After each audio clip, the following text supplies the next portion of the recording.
Dan pemirsa, malam ini satu orang kandidat calon jawara Jakarta akan hadir untuk membahas tentang masalah perekonomian di ibu kota, juga terkait masalah kesejahteraan dan juga pembangunan infrastruktur untuk menunjang perekonomian ibu kota. Dan pemirsa, saya perkenalkan ada 3 panelis yang nantinya akan menguji visi misi yang akan dipaparkan oleh calon jawara Jakarta ini. Ada 3 panelis. Panelis pertama, seorang ekonom Lucky Bayu Purnomo. Silakan Mas Lucky.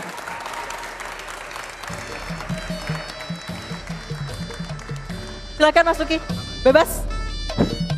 Mau di pertama, tengah, atau terakhir? Yang kedua ada seorang pakar komunikasi politik. Nah, tugas dia ini sangat dibutuhkan jika bagi para kandidat untuk nanti bagaimana untuk mensosialisasikan kebijakannya kepada masyarakat. Sudah ada Cecep Hidayat.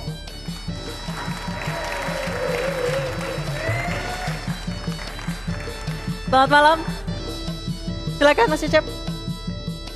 Dan yang terakhir ada seorang arsitek, pakar tata kota dan juga urban planner. Apakah tata kota di Jakarta ini sudah rapi? Apakah sudah semestinya atau ternyata tata kota di Jakarta ini ternyata masih semrawut banget? Sudah ada Marco Kusuma Wijaya.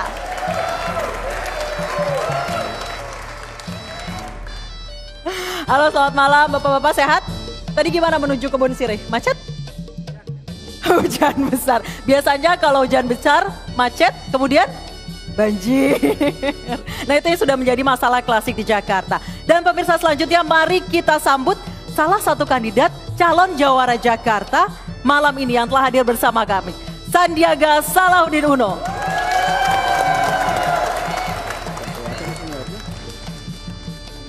Selamat malam Bang Sandi. Assalamualaikum Mbak Anissa. Waalaikumsalam warahmatullahi wabarakatuh. Apa kabar Bang Sandi? Alhamdulillah. Bagaimana tadi menuju ke sini? Oke. Tidak macet?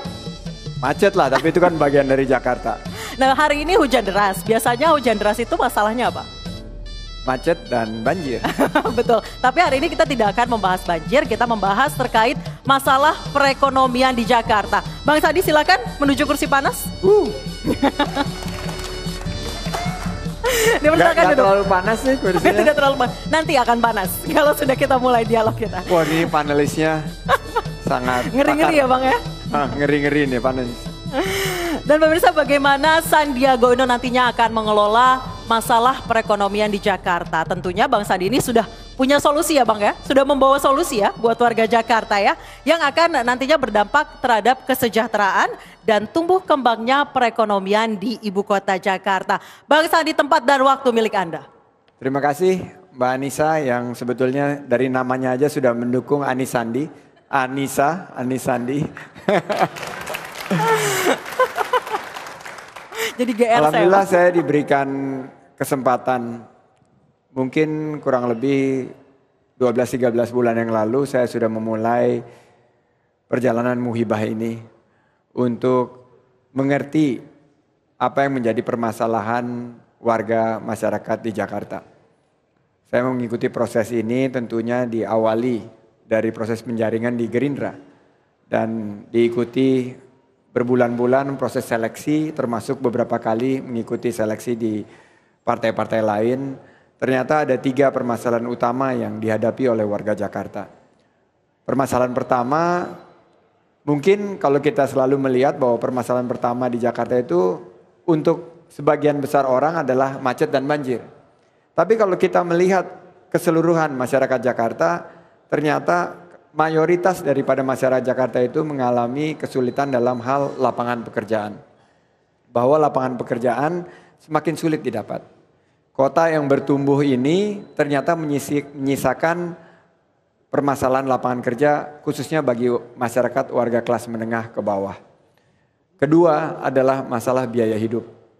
Biaya hidup menjadi hal yang sangat sekarang menjadi masalah yang penting untuk warga Jakarta. Di mana harga-harga meningkat tinggi. Bukan hanya harga sembako, harga cabai waktu saya memulai itu baru sekitar 40.000 per kilogram. Per hari ini sekarang sudah 140.000 per kilogram. Bang Sandi, mogok kalau misalnya mau berdiri di tengah, bebas aja kita biar santai. Iya, jadi kita melihat begitu banyak permasalahan yang kita hadapi berkaitan dengan biaya hidup, biaya transportasi juga. Bahwa untuk kelas menengah ke bawah transportasi ternyata menjadi biaya yang sangat mahal dibandingkan kota-kota yang lain, kota metropolis yang lain. Biaya hidup berkaitan dengan transportasi itu bisa mencapai 30% dan secara disproportionate itu tidak berpihak kepada masyarakat kelas menengah ke bawah. Biaya perumahan juga.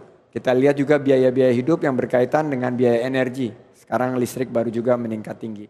Nah, saya akan fokus bahwa sebetulnya pemerintah provinsi bisa menghadirkan solusi terhadap permasalahan lapangan pekerjaan dan juga terhadap permasalahan yang berkaitan dengan biaya hidup kalau memiliki kebijakan yang berpihak kepada rakyat.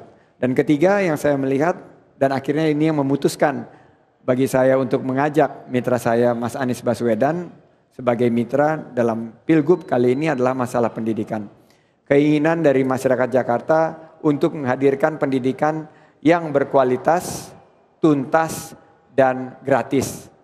Sehingga bisa memastikan bahwa masa depan generasi kita akan lebih baik di Jakarta.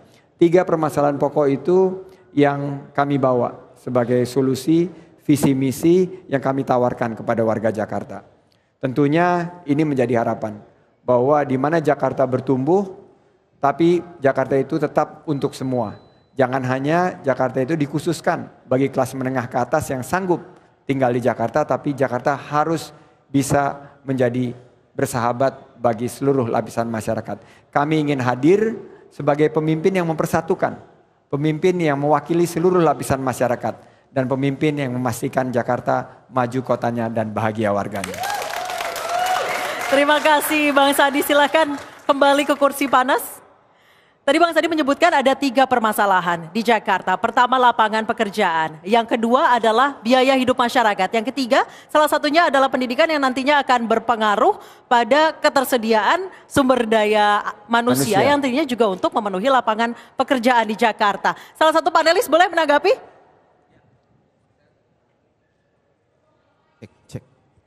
Ya, Assalamualaikum warahmatullahi wabarakatuh. Waalaikumsalam. Salam sejahtera semua, Bapak Ibu, para hadirin yang budiman. Mbak Anies dan Mas Sandi. Dalam kesempatan yang baik ini tentu dalam rangka mengangkat keterbukaan informasi berdasarkan data yang saya peroleh sebagai profesional dan ekonom, bahwa sebenarnya salah satu persoalan daripada biaya hidup itu adalah inflasi. Ya, di mana kita ketahui kontributor inflasi di Jakarta ini didominasi oleh kebutuhan pokok, ya 9 kebutuhan pokok, ya nasi dan lauk pauk. Nah, banyak persoalan yang esensial sebenarnya Mas Sandi dari persoalan proses pencalonan ini, di mana sebenarnya masyarakat tidak ingin lagi menjadi bulan-bulanan sebuah janji, ya di mana yang paling esensial kita melihat dari kebutuhan paling dasar atau premier. Sebutlah misalnya proses tawar-menawar di depan gerobak sayur, ya saat ini masih banyak kendala yang kita peroleh dari laporan seluruh partisipan dan survei yang kami lakukan, bahwa satu, minimnya distribusi atau terkendalanya stok untuk kebutuhan pokok, sehingga apa menyebabkan proses tawar-menawar. Kalau kita mau bicara yang sempat Mas Andi singgung tadi adalah kebutuhan menengah ke bawah dan masyarakat menengah ke bawah, sebutlah mohon maaf di bawah garis kemiskinan, mereka harus berdebat di depan gerobak sayur, ya karena apa? Di sana posisi tawar daripada penjual juga menyampaikan, satu, kami tidak berhasil memperoleh persediaan yang memadai di pasar induk. Kedua, kalau tidak mau beli ya sudah tidak apa-apa. Yang ketiga, pasrah dengan uang apa adanya dibayar, dan akhirnya apa meningkatkan inflasi dan menurunkan kualitas sebenarnya gaya hidup dari sisi kebutuhan pokok masyarakat Jakarta. Nah, dengan demikian sebenarnya apa pandangan paling esensial daripada Mas Sandi sendiri persoalan inflasi tersebut? Kemudian yang kedua, boleh kita berbangga pertumbuhan ekonomi yang ada di DKI Jakarta saat ini berada di 5,75. Tetapi kalau kita mau lihat daya saing setiap provinsi yang ada di Indonesia, tentu kita belum cukup memadai.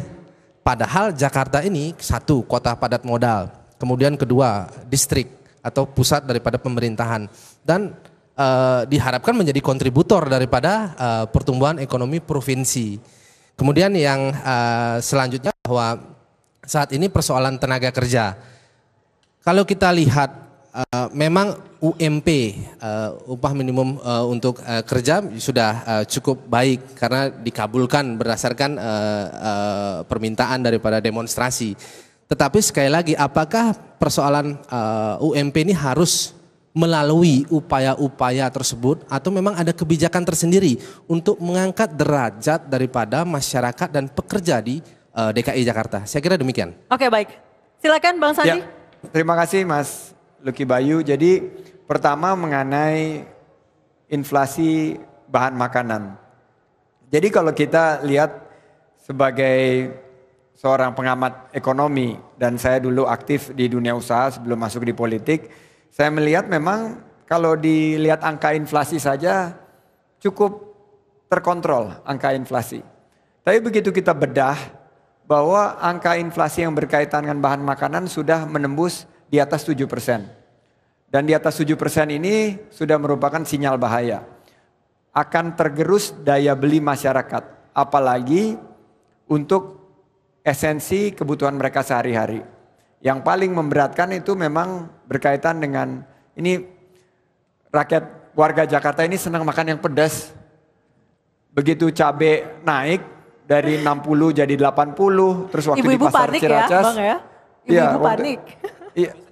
Nah, salah satu solusinya mungkin itu. Tapi apa yang terjadi begitu mencapai kemarin saya masih 120.000, hari ini katanya ada yang sampai mengeluh 140.000. Di sini terjadi distorsi bahwa yang paling kena dampaknya itu bukan yang kelas menengah ke atas, bukan yang kelas menengah ke menengah, tapi justru yang pedagang kecil, pedagang kaki lima. Karena dia sangat bergantung terhadap harga cabai tersebut dan dia tidak bisa menaikkan harganya untuk pelanggannya. Jadi itu adalah masalah. Kedua, tentunya berkaitan Bang Sandi mungkin boleh tahan dulu, kami harus mendengarkan kumandang azan maghrib terlebih dahulu. Pemirsa, Special Report Pencari Jawara Jakarta akan kembali saja, tetap bersama kami.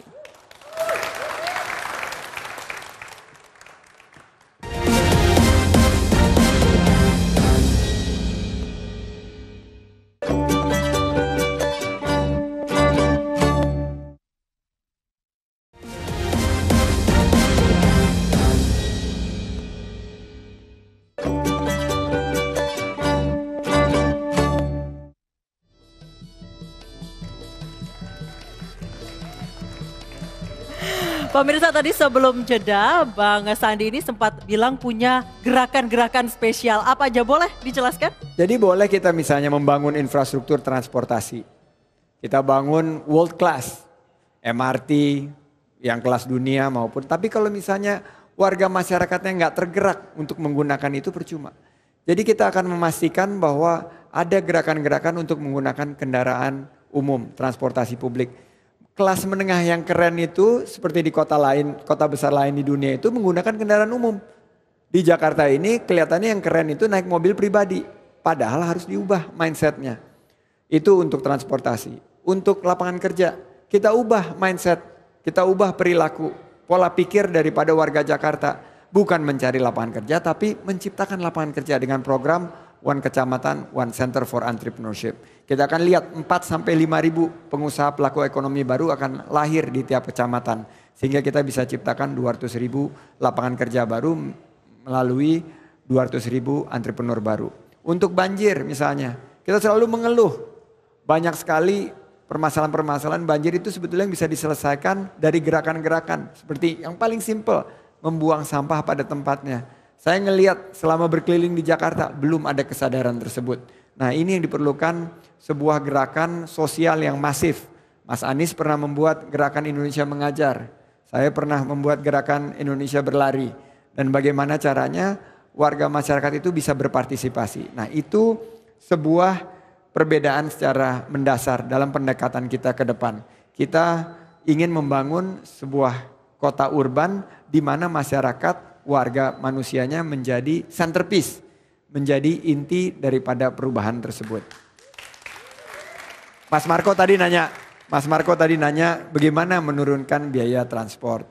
Dan tentunya biaya transport ini harus kita buat sangat-sangat berdaya saing seperti Tokyo. Kalau nggak salah Tokyo di bawah 10%, Hong Kong di bawah 5%. Ya tentunya harus kita bangun infrastrukturnya dan kita harus bangun dalam, kalau saya bilang ini dalam 5-10 tahun ini dalam percepatan dan akselerasi yang sangat-sangat tinggi. Dan kita harus gunakan kesempatan kita ini di masa di mana Indonesia ekonominya lumayan dibandingkan dengan ekonomi negara-negara lain untuk membangun infrastrukturnya. Untuk housing atau perumahan ini memang lahan di Jakarta sudah sangat terbatas. Saya setuju dengan konsep sebetulnya yang saya dengar dari Mas Marco sendiri waktu kita sempat ikut salah satu seleksi gubernur di salah satu partai. Lebih baik tidak disebutkan partai apa. Tapi beliau mengungkapkan konsep bagaimana kalau kita punya konsep yang disebut sebagai medium rise. Gedung-gedung yang tingginya mungkin tidak terlalu tinggi karena itu akan memberikan beban, tapi memberikan mungkin tinggi antara 8 sampai 10 lantai sehingga lebih banyak lagi bisa diakomodir. Dengan begitu harga tanahnya bisa ditekan. Karena kalau sekarang harga tanahnya itu nggak kira-kiraan. Akhirnya apa yang terjadi, pengembang-pengembang itu akan membangun setinggi-tingginya dan menjual semahal-mahalnya. Betul sekali. Dan apalagi itu daerah Jakarta Selatan, Jakarta Pusat, betul, harganya sudah luar biasa nah mahal. itu kontrolnya ada di Pemprov. Karena yang memberi izin itu adalah Pemprov. Nah di sini kita akan ajak, saya tidak akan mengesampingkan para pengembang. Saya bilang yuk kita bangun sama-sama karena kita harus bikin Jakarta itu affordable. Harus bisa juga dinikmati oleh warga masyarakat. Kalau enggak akan gentrify. Yang nggak punya duit harus minggir, hanya bisa yang punya duit yang tinggal di Jakarta. Nah ini yang mungkin bisa membantu menurunkan biaya perumahan yang sampai saat ini sekarang bikin pusing kita. Oke, mungkin Kang Cacep bisa menanggapi. Mbak Anissa, kandidat punya visi. Iya. Saya mau interupsi dulu. Apa tapi tuh interupsi? Sepertinya jawaban saya tadi belum dijawab secara tuntas oleh Mas Sandi. Yang mana? Bahwa pada sesi pertama saya menanyakan sepakat UMP nanti akan memperoleh apresiasi. Tetapi dengan apresiasi tersebut ya bisa diakui saat ini UMP dalam posisi yang cukup memadai. Tetapi diikuti dengan tingginya inflasi ya. Betul. Itu yang pertama. Jadi ya saya kira bukan rahasia umum kalau harus diberi obat penawar kenaikan gaji tetapi tidak diimbangi dengan kontribusi dan tata kelola keekonomian dari aspek yang paling mendasar. Saya simak dengan baik-baik tata bicara apa yang Mas Sandi sampaikan tadi berupa partisipasi, kemudian saya ingin memperdalam sebenarnya setelah partisipasi bagaimana apresiasi.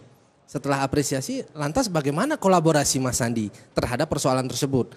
Mengenai storage tadi, apakah dengan menjalin triple P atau public private partnership dengan demikian bentuk jalinan kerjasama untuk meminimalisir harga kebutuhan pokok di DKI ini apa benar akan menjadi sebuah keyakinan bagi Mas Sandi?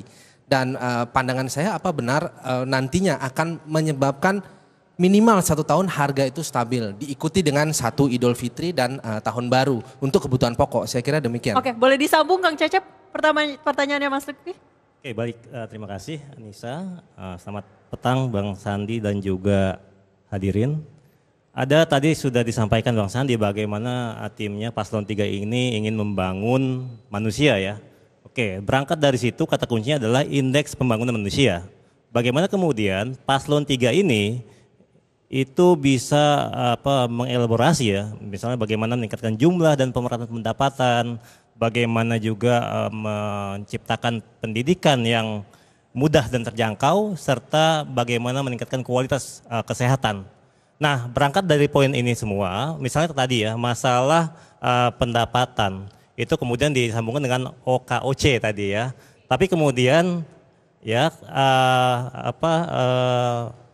dia tidak ingin menggunakan dana APBD, tapi dengan menciptakan UMKM dan kewirausahaan. Nah, bagaimana ini mensinergikan ya dengan kebijakan? Kan tadi dibilang ada masalah, solusinya adalah bagaimana solusi yang diberikan oleh Pemprov. Bagaimana mensinergikan ya masalah ini ya dengan kebijakan yang keluar jika nanti Paslon 3 terpilih. Nah, yang selanjutnya tadi ya masalah pendidikan. Tadi katanya ada special weaponnya itu Mas Anies gitu. Tapi kemudian ketika kita bicara pendidikan, ini sistem pendidikan nasional. Bagaimana kemudian sebagai Pemprov ya mengatasi hal tersebut?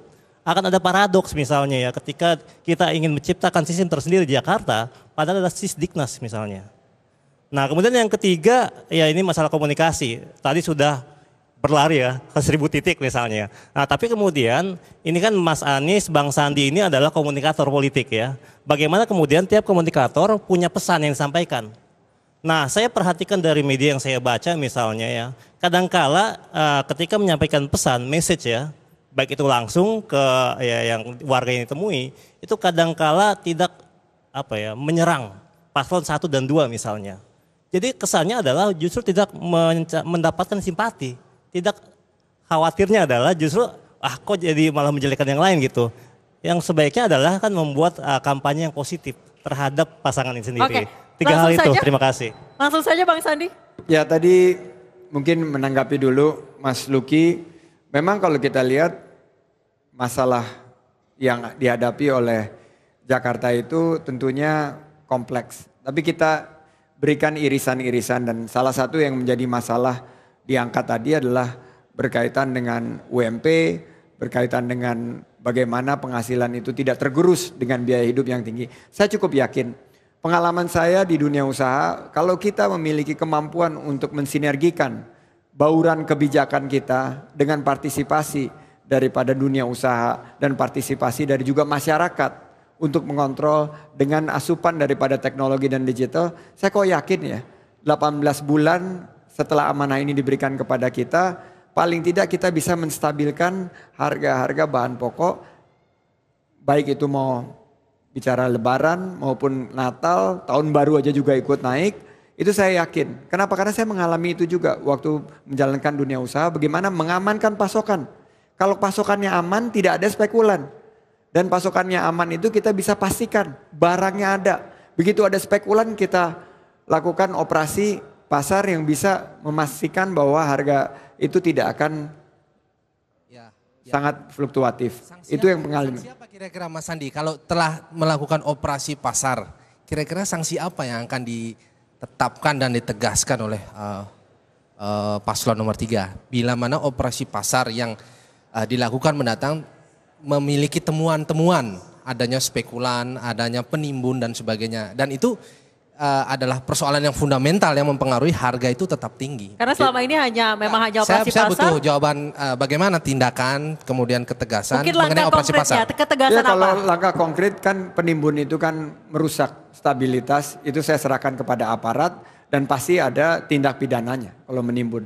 Tapi bagi saya sebagai seorang yang dulu dari dunia usaha nggak akan berani melawan misalnya kita punya pasokan 4 kali lipat dari yang dibutuhkan oleh pasar. Nggak akan berani orang nimbun. Begitu kita tahu saingan kita punya kemampuan dan punya nafas untuk memastikan bahwa kita punya pasokan dan kita punya kemampuan untuk menggelontori dengan pasokan yang kita miliki atau supply yang kita miliki. Makanya kalau kita bikin giant warehouse yang raksasa, gudang yang raksasa itu pasti tidak akan berani. Dan di situ kita gunakan kesempatan kita dengan keterbukaan. Begitu kita terbuka dan kita kasih sanksi sosial kepada perusahaan-perusahaan yang melanggar, itu insya Allah dari pengalaman saya kita bisa menjaga stabilitas harga. Nah ini yang menarik. Oke, Bang Sandi kita akan jawab pertanyaannya Kang Cecep, tapi kita mesti jeda dulu dan setelah ini kita akan kehadiran tamu spesial yaitu salah satu warga Jakarta. Kita akan kembali usai jeda. Tetap bersama kami.